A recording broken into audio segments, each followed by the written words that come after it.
Hi everybody, I'm Jillian Rose, Fire Prevention Specialist with the City of Pinellas Park Fire Department. And today I'm here to read you Appelemando's Dream.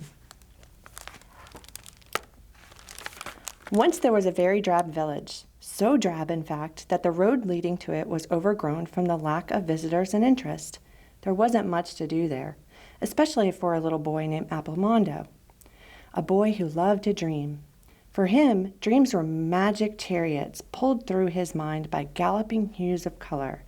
For him, dreaming was a way of life. He dreamt so much of the time that the villagers began to talk.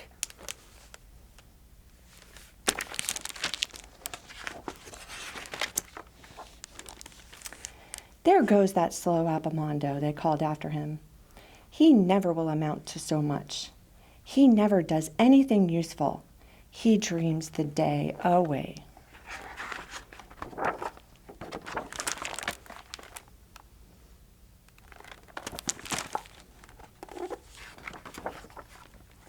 Appelemando had 4 good and true friends.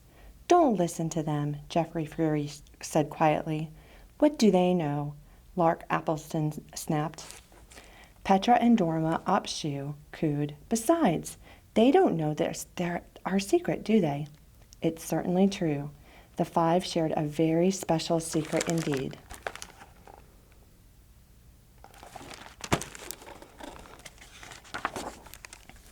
Appelemando's dreams. You see, whenever he daydreamed with his friends, they could actually see his dreams. Right out of the top of his head they drifted. They twisted through shafts of brilliant sunlight, floated up, up, up into the sunny sky. There was so much to look at: animals, birds, flowers, all in wondrous, vibrant colors. See all those beautiful dreams?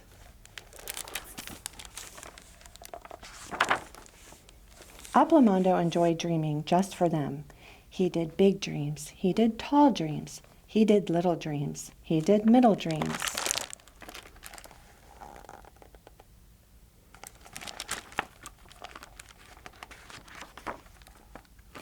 One day, Lark announced, "Let's capture one of Appelemando's dreams on a piece of paper.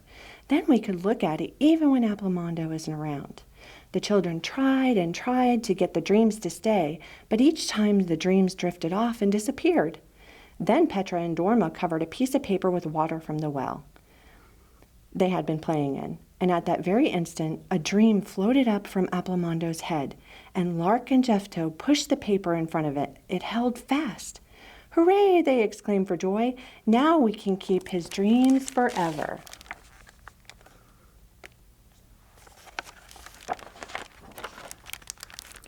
It wasn't long before they discovered that Appelemando's dreams would stay on anything that was moist or damp. Mops drying over balcony rails, laundry airing on the clothesline, bottoms of fat white ducks waddling up the street. "Boy, Appelemando," Jeff Rose laughed, "you better not dream on a rainy day." "What a mess we'd have," Lark snickered. "Lucky you only dream on sunny days."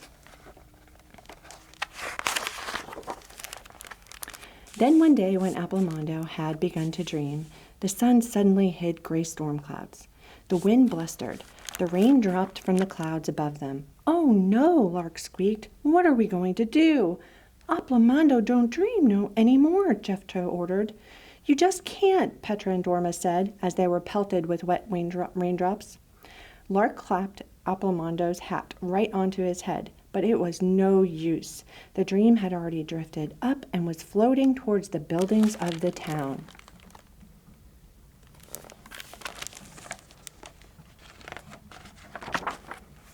The children gasped as they watched each and every scene hold fast to the walls and storefronts of the town. As soon as the rain stopped, the townfolk came out of their houses and shops. They were stunned when they saw all of Appelemando's dreams on the walls. "Someone has painted our houses and stores," a voice cried out. "Who did this?" an angry woman cried.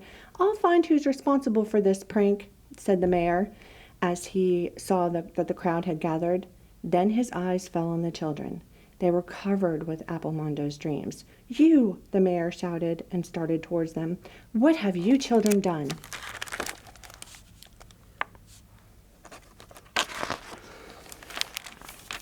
The children were taken to the elders of the village. "Do you mean to tell us that all of these things on our walls are dreams?" they asked. When the children explained, the more the children tried to tell the villagers about Appellamondo's wonderful dreams, the more suspicious the elders became. "If what you say is true, let's see Appelemando dream right now, here in this place," the mayor snapped. The elders leaned forward in their seats and watched Appelemando.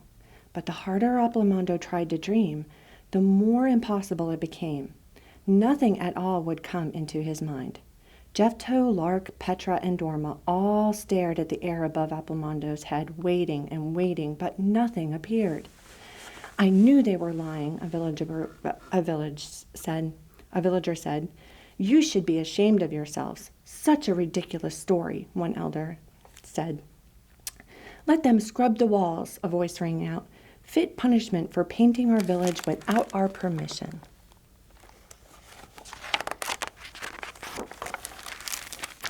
As the children walked toward home after the ordeal, they were afraid that Appelemando's wonderful dreams would never happen again. They walked and worried in their sadness. They didn't watch the path. When they looked up, they were in the middle of the forest. They had lost their way.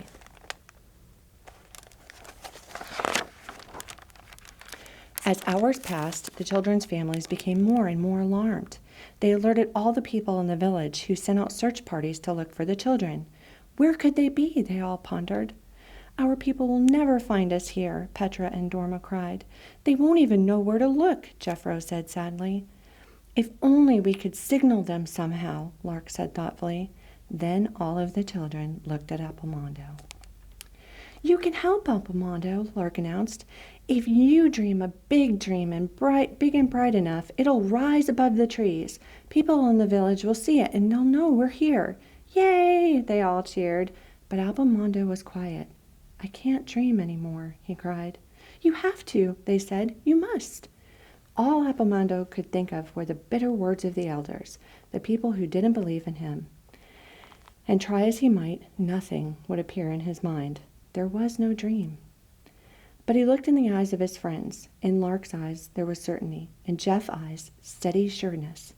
In Petra and Dorma's complete expectation for the love of his dreams.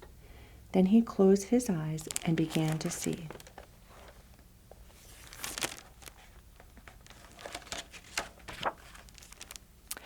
Bright colors of hue, shape, and texture floated to the top of Appelemando's head. They twisted through the air. The wind caught them and lifted them high above the trees. It said, "Help us."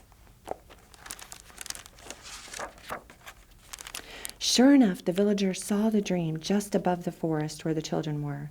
They all followed this vision, and when they found the children, they wept for joy. Never again would they question the importance of dreams.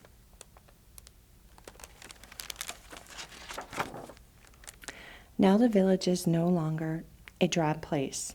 The path leading to it is bustling with visitors drawn by their rich colors and soaring images that cover the walls of the town.